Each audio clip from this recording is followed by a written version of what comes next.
पुढे आपण 136 क्रमांकाची स्मृती यापुढे बघत आहोत. तथा भिक्षान्न दर्शनी उष्ण शिळे मनने. भिक्षान्न दर्शनी उष्ण आणि शिळे मनने. एक दिसू देमाईचे भिक्षा करुणी आली. एक दिवशी देमाईसा ज्या आहेत ते भिक्षा करून आलेले आहेत. झोळी भटोबासा ते दृष्टपूत केली. आणि झोळी भटोबासांकडे त्यांनी काय केलेली आहे? दृष्टपूत केलेली आहे. घास मोडलेले नाहीत. घास मोडण्याचा विधी अख्ख्या लीळाचरित्रामध्ये कुठे येत नाहीत. 1238 वचनांमध्ये कुठे येत नाही. स्मृतिस्थळामध्ये पण कुठे तो विषय येत नाही. आणि त्यांनी दृष्टीपूत करायला आमच्या स्वामींच्या सन्निधानी जे भक्त होते ते सुद्धा काय करायचे? भिक्षा आणली तर काय करायचे? ते झोळी दृष्टपूत करायचे. आमचे स्वामी कृपा दृष्टीने ते अन्न अवलोकन करायचे आणि त्यातला जो दोष असेल राजस तामस हिंसक. भिक्षांना तर पवित्राचे पवित्रच आहे, चवावफळ अमृत आहे. परंतु जर ते भिक्षा आपण घेऊन येतो आहोत, गावातनं फिरून येतो आहोत, रस्त्याने येतो आहोत, विजनस्थळी येतो आहोत, मार्गात येतो आहोत, तर ती जागा जी आहे ती राजस तामस हिंसक अशी ती जागा आहे. तो रस्ता आहे त्याच्यामध्ये काही राजस तामस हिंसक भाग घडलेला असेल तर त्यावेळेला तिथून येताना त्या अन्नाचा प्रभाव जो आहे तो त्या दोषांचा जो प्रभाव जो आहे तो त्या अन्नावर होऊ शकतो. म्हणून तिकडून आल्यानंतर सुद्धा काय केलं पाहिजे? झोळी दृष्टपूत केली पाहिजे. आपण दिवसभरामध्ये जेवढं काही अन्न खातो, जे काही पेय पितो, ते सगळंच्या सगळं जे आहे ते दृष्टपूत करून खाल्लं पाहिजे. त्याला आपण काय म्हणतो? उपहार म्हणतो. परंतु त्याला आपण सोयीस्करपणे दृष्टपूत करण्याचा विधी म्हणू शकतो. प्रत्येक पदार्थ दृष्टपूत करून खायचा आहे. जसं तुम्ही जरी फळ आणून ठेवलंय तरी खाताना तुम्ही काय करता? ते फळ धुवून घेता, स्वच्छ करून घेता. आपण स्वच्छ करून खातो, सगळं काय शुद्ध खातो.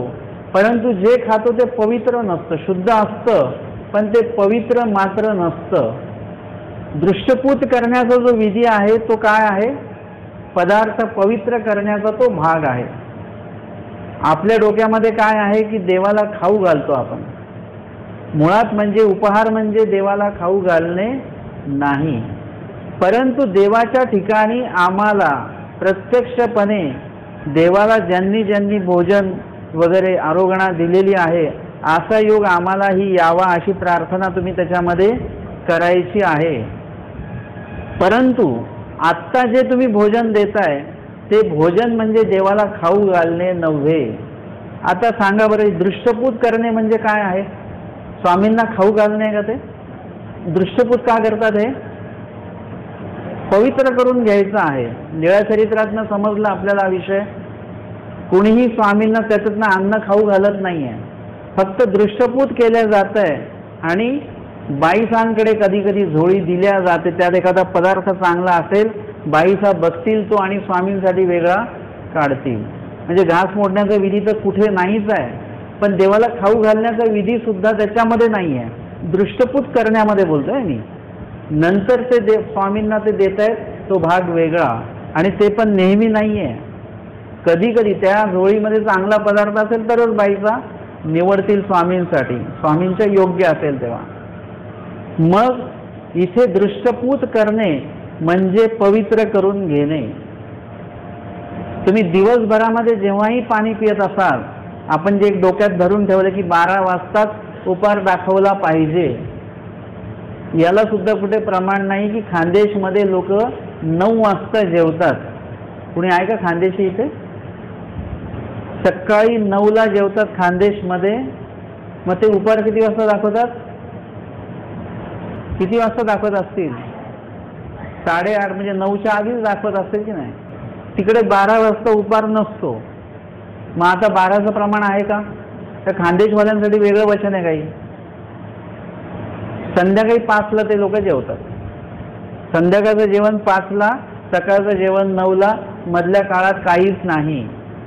तिथे नियम बदलला. शहरामध्ये बहुतांशी जेवण किती वाजता होतं? 1च्या नंतरच होतं. 1ला 2ला लोक जेवतात. म्हणजे आपल्याला सगळ्यात पहिले लक्षात हे घ्या की ते 12चा ठोका काही पकडून चालू नका. तुम्हाला जेव्हा पदार्थ तुम्ही कुठलाही बनवला, कुठलाही, तुम्ही जर का आता तुम्हाला वाटलं की दुपारच्या सत्रामध्ये चहाच्या ऐवजी 4 वाजता आपण ते खरबूज वगैरे कापून खाऊ, तर ते सुद्धा तुम्हाला काय करायचं आहे? दृष्टपूत करायचं आहे. उपाहार म्हणण्यापेक्षा लीळाचरित्रात जो शब्द आलेला आहे तो म्हणू आपण, दृष्टपूत करून खायचं आहे. रात्री 2ला जरी तुम्हाला पाणी प्यायचं आहे तरी ते दृष्टपूत करून तुम्ही पाणी ते पिलं पाहिजे. त्या अन्नकणामध्ये, त्या पाण्यामध्ये जे काही राजस तामस हिंसक भाग असेल, त्या वातावरणाच्या प्रभावाने ते अन्न दोषरूपी झालं असेल, तर तुम्ही जेव्हा ते दृष्टपूत करता, देवाला आठवून ते ग्रहण करता. जसं काल कोणी केलं होतं, ते देवाचं नाव घेऊन अन्न ग्रहण केलेलं,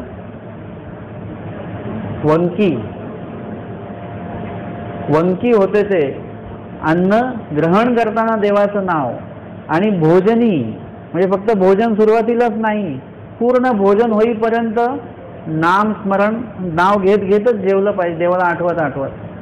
आणि भोजनानंतर सुद्धा विजन सांगितलेलं आहे. भोजनानंतर लगेच चालायचं नाही आहे. वज्रासनात बसायचं आणि देवाला आठवायचं. वज्रासनात बसाल तेव्हा तुमची पचनक्रिया चांगली होते आणि ती पचन सुरू असताना सुद्धा देवालाच आठवायचं.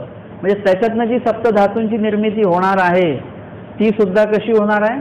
सात्विक, दोषरूपी होणार नाही. तुम्ही देवाला आठवताय म्हणून प्रत्येक वेळी तुम्ही जेव्हा जेव्हा जे जे खाल, म्हणजे जेवण बडीशोप जरी खात असेल तेव्हाही देवाला आठवान. तुम्ही देवाला आठवूनच ते ग्रहण केलं पाहिजे. म्हणून उपहार म्हणजे देवाला खाऊ घालण्याचा विधी नाहीये, हे पहिले मुळात समजून घ्या. आणि तुम्हाला मी लीळाचरित्राचं सुद्धा प्रमाण दिलेलं आहे. काय दिलं? तुम्ही विषय व्यवस्थित ऐका बरं का, नाही तर काही लोक वेगळंच घेऊन जातात. मग विषय चालू आहे पदार्थ पवित्र करून खाणे. लीळाचरित्रामध्ये झोळी फक्त दृष्टपूत केल्या जाते. देवाला घास मोडून मोडून त्यातले पदार्थ देवाला दिल्या जात नाहीत. लीळाचरित्रामध्ये असं आहे, फक्त ते पदार्थ जे आणलेले आहेत ते पवित्र करायचे आहेत आणि मग आपण ते ग्रहण करायचे आहे. तुम्ही सुद्धा तुमच्या घरी जे जे पदार्थ खाणार ते देवाला दृष्टपूत करा, देवाला दाखवा, ते विनंती करा परमेश्वराला. आणि ते शुद्ध करण्याचा जो विधी आहे, पवित्र करण्याचा जो विधी आहे, तो विधी आपल्याला करून घ्यायचा आहे. आणि जेवत असताना गोसाव्यांचे आरोगण्याच्या लीळा आठवा. तुम्हाला सुद्धा अशी अप्राप्ती झाली पाहिजे कधी, म्हणजे तुम्ही ज्या गैरसमजामध्ये आहात की आम्ही उपार दाखवला म्हणजे देव जेवले, असं एवढं सोपं आहे का? देव आपल्या हाताने लगेच जेवले असं होतं कधी? त्यासाठी तुम्हाला काय करावं लागेल? विनंती करावी लागेल. नाहीतर मग आमच्या स्वामींना त्या अधिकाऱ्याने पण म्हटलं की धुळीतलं अन्नकच वेचू नका, माझ्या घरी चला. गेले का स्वामी? असं सहज नाही आहे. एखाद्याकडे जाऊन स्वामी त्याचा भोजन स्वीकारतात आणि एखादा देतोय तरी सुद्धा त्याचं भोजन स्वीकारत नाही. तो कणवेचा तो एक भाग आहे. म्हणून तुम्ही उपार दाखवता म्हणजे देव जेवतायत असं डोक्यामध्ये अजिबात ठेवू नका. उलट देवाने आमच्याकडे यावं, भोजन करावं, आमची कणव वाढवावी. आणि निळभट्ट भांडारेकरांना घेऊन गेले, भोजनाच्या निमित्ताने आले, भिक्षेच्या निमित्ताने आले, त्यांना घेऊन गेले. तसं आम्हाला सुद्धा काय करावं? घेऊन जावं. आपला विषय काय चालतो? देवानी आमच्या घरी जेवायला यावं, जेवण करून परत निघून जावं, परत उद्या यावं. आपलं असंच चालू आहे ना. कधीतरी तुम्ही म्हटलात का की देवा माझा स्वतःच्या माझ्या जीवाचा सुद्धा उपार स्वीकार करून घ्या, फक्त जेवायला या आणि जेवण करून निघून जा? कधीच आपल्याला असं वाटलं नाही की रोज आपण देवाला बोलवतो, देव येतात जेवायला, जेवून निघून जातात, मला विचारत सुद्धा नाही येतोच की काय? निळभट्टांच्या घरी भिक्षा भेटली तरी पण स्वामी उभेच आहेत तिथे, गेले नाहीत. वाट बघतात स्वामी त्यांची. आमची वाट बघत नाहीत. आमचं एक वेगळं साध्य आहे ना, आपलं हेतूच वेगळा ठरला, म्हणून हेतू बदलला की सगळे कार्य बदलतात. आपण सगळ्यांनी कधीतरी एकटं बसल्यानंतर हा विचार केला पाहिजे की खरंच कसं आहे हे, आपल्या वागण्यात काही चुकतं आहे का, विधीत काही चुकतं आहे का, खरंच लीळाचरित्रामध्ये काय विधी आहे आणि आपण आचरतो विधी काय आहे. ते कोणीतरी म्हणालं की बाबा आम्ही तर काही दुपारच्या वेळेला थोडं उशिरा येऊ, आम्ही 1 वाजता येऊ का, नाही मग ते आमच्या देवाला पण ते उपार दाखवायला लागतो, मग घरचे देव उपाशी राहतात. मग घरचे देव उपाशी राहतात म्हणजे घरचे देव वेगळे, बाहेरचे देव वेगळे, आमचे देव वेगळे, तुमचे देव वेगळे. देव किती आहेत? देव किती आहेत? एकच आहे. मग आता सांगा, लक्षात घ्या, आपण बोलतो काय, घरचे देव तुमचे वेगळे नाहीत, तेच सगळीकडे एकच देव आहे तिथून तिथून. आणि देव कधीही उपाशी राहत नाही, उपाशी माणसं राहतात, उपाशी जीव राहतो, देव राहत नाहीत. देवाला आपण नक्कीच उपाशी ठेवतो, पण ते अन्नाच्या माध्यमातनं नाही. तुम्ही आवडीच्या माध्यमातनं देवाला नेहमीच उपाशी ठेवता, तुमच्या तळमळीच्या माध्यमातनं देवाला नेहमीच उपाशी ठेवता. तुम्ही देवाला जे पाहिजे ते मात्र देत नाहीत. आपण देवाला सगळंच देतो आहोत. पंचावताराच्या काळात काय काय नसतं, पिझ्झा बर्गर पण आता अलीकडच्या पंचावतारामध्ये दिसायला लागलेला आहे. काय नाही ते पदार्थ त्याच्यामध्ये असतात, फक्त देवाला जे पाहिजे नेमकं तेच ताट तिथे नसतं किंवा त्या ताटामध्ये ते नसतं. देवाला जर जे पाहिजे ते जर का तुम्ही दिलं, देत राहिले, तर तुम्ही इथे राहणारच नाही, परमेश्वर घेऊनच जातील तुम्हाला. तुम्ही म्हटलं मग नकोच बाबा, आम्हाला तर अजून घरी राहायचं आहे, आताच तर नवीन घर बांधलं, आपल्याला जायचंच नाही आहे इथून, त्याच्यामुळे पुढचा प्रश्नच येत नाही. परंतु लक्षात घ्या, ज्यांनी जर देवाने सांगितलेला विधी केला, त्यांची योग्यता वाढली, लगेच देव येतात, त्यांना घेऊन जातात, ते संविधान देतात. परंतु आपण मात्र सगळं देवाला देतोय. काय देत नाही आपण? जे पाहिजे ते देवाला आता दिल्या जात आहे. आता तर विदेशातली फळं पण वाहिल्या जातात आहेत, विदेशातले पदार्थ वाहिल्या जातात, विदेशातली फुलं वाहिल्या जातात. जे नाही ते आपण वाहतो आहोत. फक्त देवानी जे व्हायला सांगितलं तेवढंच फक्त राहत आहे आपलं. काय? जन्म, जीव, जे काय द्यायचं आहे, आयुष्य, एवढंच फक्त देणं होत नाही आहे. म्हणजे भाज्या तर आपण सगळ्या चांगल्या बनवल्या, ते तुपामध्ये बनवल्यात भाज्या, इतकं सुंदर केलं, फक्त त्याच्यात मीठ टाकणं बाकी राहिलं. आता सांगा त्या भाजीला काय चव असणार आहे का? तुम्ही भरपूर टाकलं, त्याच्यात काजूचं सगळं हे टाकलं, बदामही टाकले त्या भाजीमध्ये, सगळं टाकलं, फक्त मीठच टाकलं नाही तर त्या भाजीला चव राहणार नाही. तसंच आहे ते.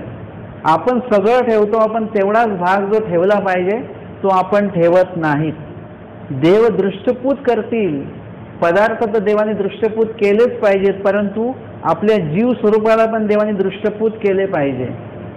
आपण देवाला पदार्थ दाखवतो, पदार्थ नाही दाखवला पाहिजे. पदार्थ तर दाखवणं चालूच आहे, पण कधी आपण आपलं जीव स्वरूप देवाने बघावं, अशा प्रकारचं आपण आचरण केलं पाहिजे.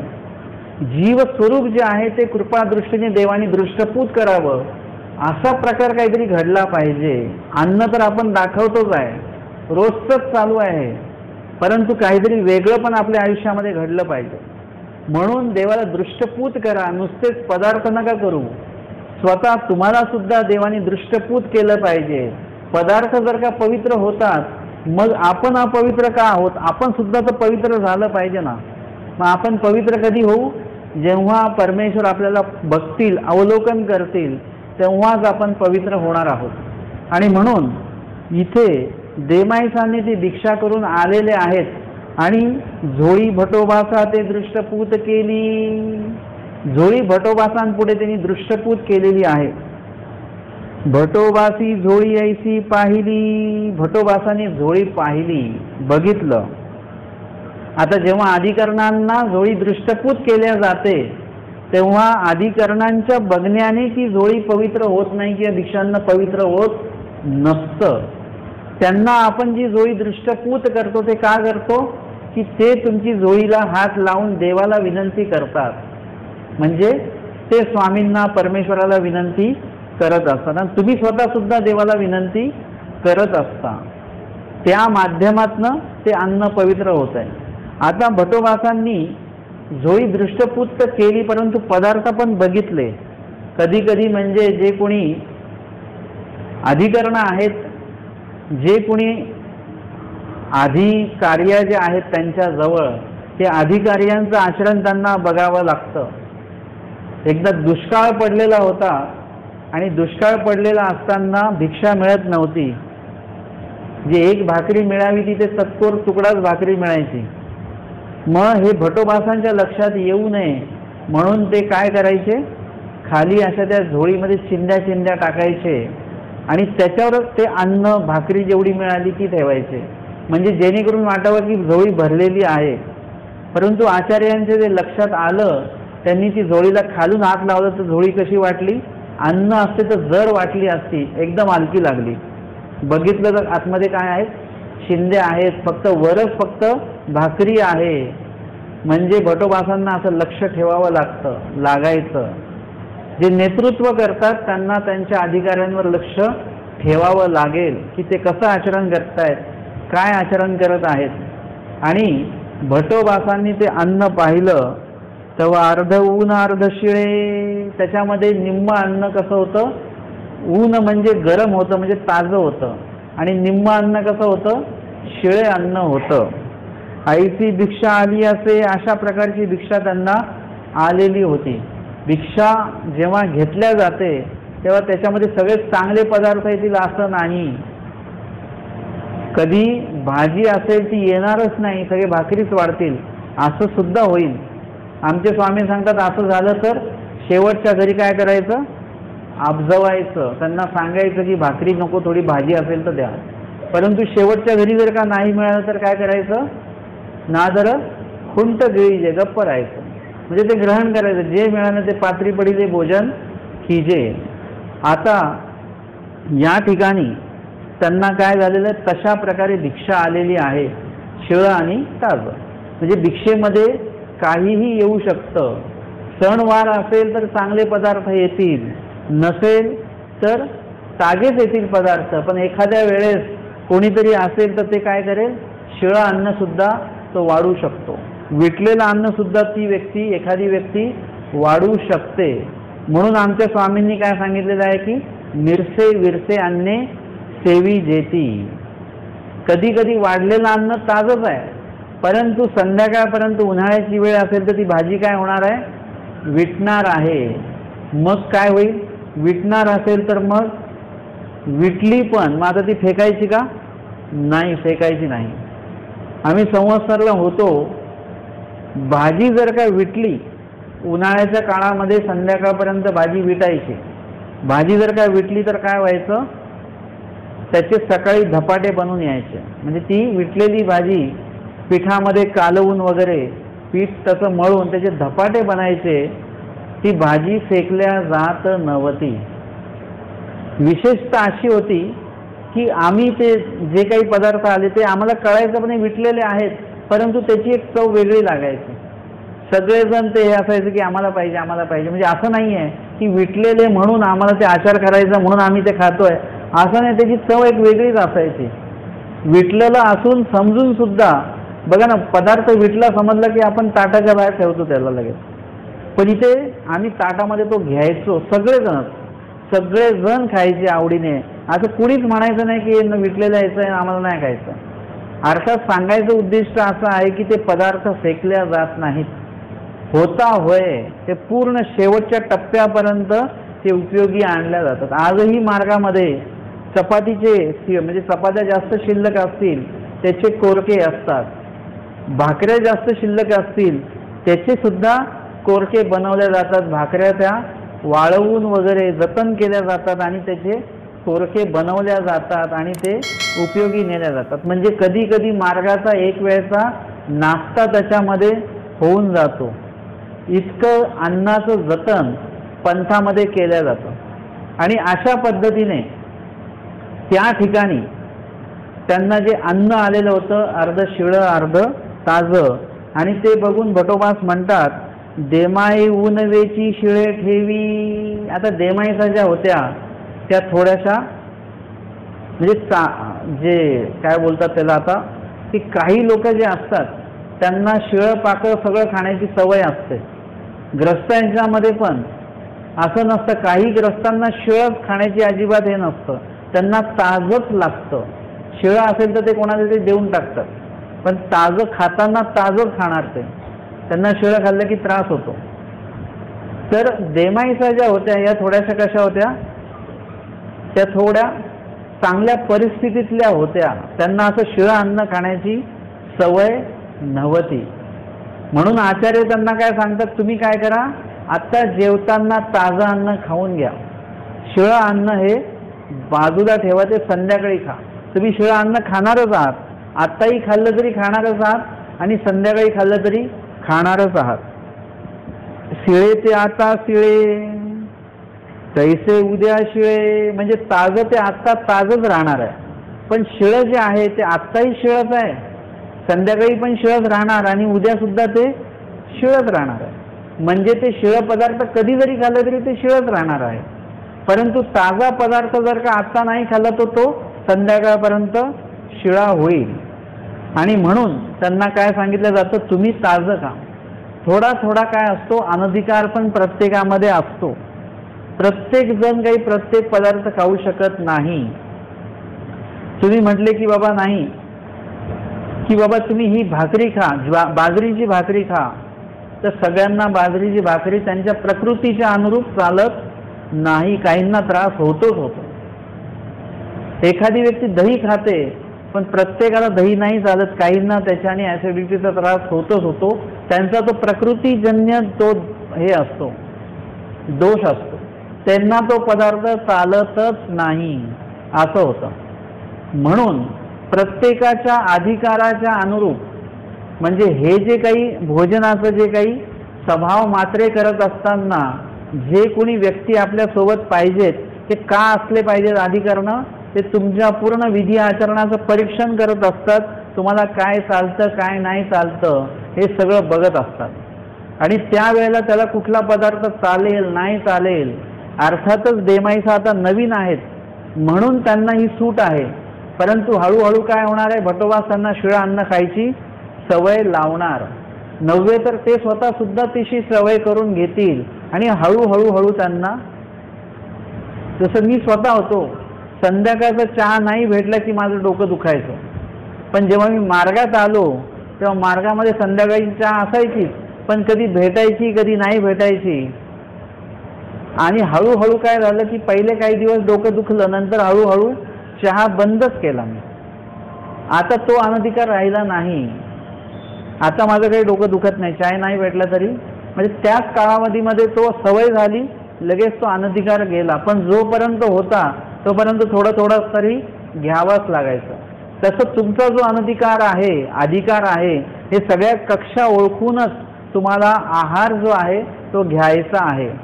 तुम्ही म्हटले जरी की मला शिळं चालत नाही, ते ठीक आहे, प्रथम दशेला ठीक आहे, परंतु नंतर तुम्हाला काय करावं लागेल, थोडं थोडं थोडं थोडं शिळं खाण्याची सवय लावून घ्यावी लागेल. तिखट खाण्याची सवय नसेल तर थोडी थोडी तिखट खाण्याची सवय लावून घ्यावी लागेल. प्रकृतीजन्य दोष असेल, ते खाल्ल्याने त्रास होत असेल तर मग खाऊ नये. परंतु जर का मानसिक आजार असेल तर मानसिक आजार आपण घालवला पाहिजे. शारीरिक आजार, प्रकृतीजन्य आजार आपला जात नाही, परंतु मानसिक आजार जो आपण जडवून ठेवलेला असतो तो आपला जाऊ शकतो. म्हणून आपल्या आचरणामध्ये बदल हा घडणं गरजेचं आहे. आचार्य सुरुवातीला त्यांना काय सांगतात की तुम्ही काय करा, ताजं अन्न मिळालं तर ताजं अन्न ग्रहण करा, आणि शिळं अन्न जे आहे ते, म्हणजे आपण जेव्हा मुख्य भोजन करतो त्यावेळी जास्त भोजन करतो, मग जेव्हा संध्याकाळी भोजन करायचं तेव्हा ते भोजन कसं असतं, मुख्य भोजनापेक्षा कमी असतं का, पण कमी नसतं. खूपशा घरामध्ये असं असतं की दिवसभर कोणी नसतं घरात, कोणी कामाला गेलं, नोकरीला गेलं, संध्याकाळी सगळे घरी असतात म्हणून संध्याकाळी भरपूर जेवण बनवलं जातं, म्हणजे हेवी जेवण बनवलं जातं आणि नेमकं संध्याकाळीच आपल्याला हलकं जेवण खाणं गरजेचं असतं. त्याचवेळी आपण जास्त हेवी पदार्थ आपण खात असतो आणि म्हणून संध्याकाळचं जे भोजन आहे ते कमी प्रमाणात आपल्याला खायचं आहे. म्हणून ते शिळे पदार्थ तुम्ही संध्याकाळी खा, जेणेकरून ते कमी प्रमाणामध्येच खाल्ल्या जातील आणि तुम्हाला त्रासही होणार नाही. आणि असं हळूहळू काय होईल, तुम्हाला ते शिळे पदार्थ खाण्याची पण सवय लागेल आणि नंतर मुख्य भोजनामध्ये सुद्धा तुम्ही शिळे पदार्थ खाऊ शकता. आणि म्हणून आचार्यांनी त्यांना ते विहित केलेलं आहे. एकदम कुठलाही व्यक्ती पटकन एखाद्या विधीवर जाऊ नाही शकत, त्याला हळूहळू टप्प्याटप्प्याने त्या विधीवर जावं लागतं. जसं आपल्याला वरच्या माळ्यावर जायचं आहे, एकदम जाऊ शकतो का आपण? तिथे ज्या पायऱ्या आहेत त्या पायऱ्यांच्या त्या टप्प्याटप्प्यानेच तुम्ही जायचं आहे. तुम्ही जर का म्हटलं एकाच वेळेला आम्ही 2-2 पायऱ्या चढून जाऊ तर ते घातक आहे. ज्या पद्धतीने त्या पायऱ्या बनवल्या त्याच पद्धतीने आपण वर गेलो पाहिजे. तसं आचरणाच्या बाबतीमध्ये सुद्धा तसंच आहे की ज्या टप्प्याने तुम्हाला आचरण करायचं त्या टप्प्याने तुम्ही पुढे पुढे पुढे पुढे गेले पाहिजेत. ती तैसेची केले आणि ते आचार्यांनी जसा विधी सांगितला त्याच पद्धतीने त्यांनी ते आचरण केलेलं आहे. ती नावेक सोपस्करे होती. मग आचार्यांनी त्यांना असं का सांगितलं? ती नावेक सोपस्करे होती म्हणजे मुळातच शिळं अन्न खाण्याचं कधी योग नाही. घरी जे पण असं चांगली परिस्थिती असल्यामुळे सासरी माहेरी सोपस्कर म्हणजे चांगलंच अन्न खाण्याची त्यांची जी सवय होती ती सवय मोडायला काय होईल, थोडासा वेळ लागणार आहे, परंतु ती सवय जी आहे ती हळूहळू मोडेल. कुठलाही विधी असेल त्याची सुरुवातीला तुम्हाला ते अवघड जाईल, पण हळूहळू तुम्ही काय करू शकता, तुमच्या त्या आचरणामध्ये त्या विधीला तुम्ही उतरवू शकता. आणि देमाईसांनी सुद्धा तसंच केलं. रिगेना ते जाणोनी म्हणितले आणि त्यांना खरोखरच ते त्रास व्हायचा ते खाताना, शिळं अन्न खाताना.